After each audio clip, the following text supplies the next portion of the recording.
Les Sons de l'encre présentent Les Contes de l'île Maurice de Shehnaz Patel, lu par Rachel de Spéville et Guillaume Silavant.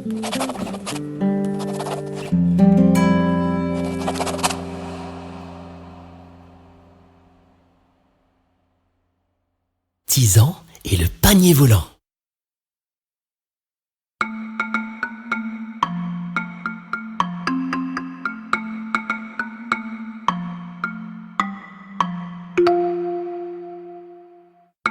On raconte qu'une jeune fille qui se prénommait Jeanne, sans raison aucune, ne voulait pas se marier.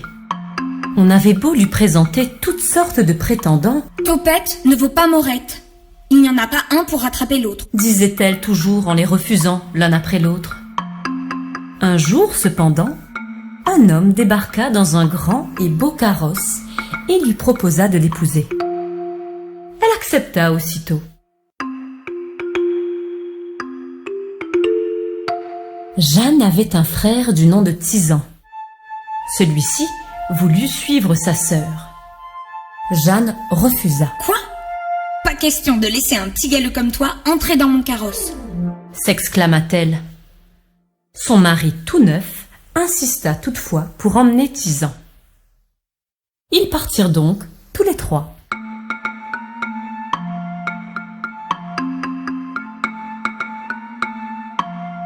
Une fois arrivés dans la maison du mari, celui-ci dit à Jeanne d'aller se reposer. Lui sortirait un instant pour voir quelques amis. Mais cet homme était en réalité un loup. Et tous les soirs, il retrouvait ses amis loups qui lui disaient « Mangeons-la. Mangeons ta femme. Attendons plutôt qu'elle grossisse un peu. » répondait le mari de Jeanne. Une nuit, Tizan, que les moustiques empêchaient de dormir, se leva et vit toute la scène. Le lendemain, il se précipita vers sa sœur à peine réveillée. « Jeanne, tu as épousé un loup.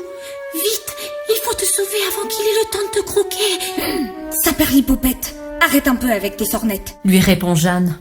Ce soir, avant d'aller te coucher, attache ce fil à ton gros orteil. Quand je tirerai dessus, réponds-moi, et tu verras de tes propres yeux ce qu'il en est. Lui réplique Tizan.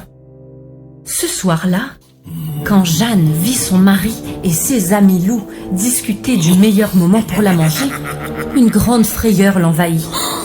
Mazette, Zizette, tu avais raison. Vite, Tizan, tu dois m'aider à retourner chez nos parents.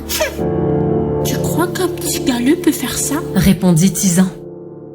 Mais il avait bon cœur.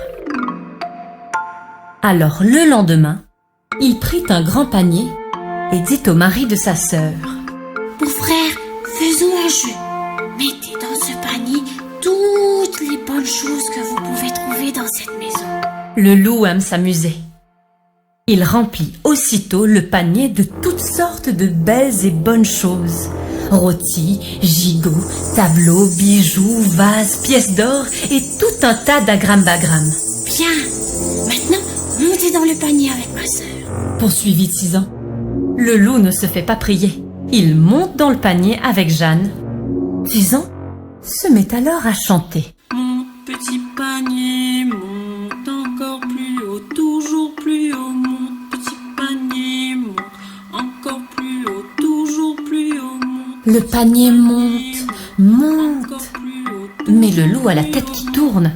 « Fais-moi redescendre !» crie-t-il à Tizan. Tizan tire sur la corde et fait redescendre le panier. Le loup se dépêche d'en sortir. « À mon tour d'essayer !» dit alors Tizan. Il monte dans le panier avec sa sœur et chante. « Mon petit panier monte encore plus haut, toujours plus haut. Mon petit panier monte encore plus haut, toujours plus haut. » Le panier monte, monte. Parvenu à une certaine hauteur, Tizan coupe la corde. Poussé par le vent, le panier s'en va. Furieux, le loup se met à crier. « Fainéant, brigand, gros piment, redescends, Rends-moi ma femme! Mais le vent éparpille ces mots au milieu des nuages et ramène Jeanne et Tizan chez leurs parents, avec en prime un panier bien garni. Rôtis, gigots, tableaux, bijoux, vases, pièces d'or et tout un tas d'agram-bagram. De quoi se réjouir et faire la fête. J'ai voulu entrer pour voir si j'y trouverais mon bonheur, mais à coups de pied, ils m'ont chassé. Et c'est ainsi que je me retrouve devant vous pour vous raconter cette histoire de fou.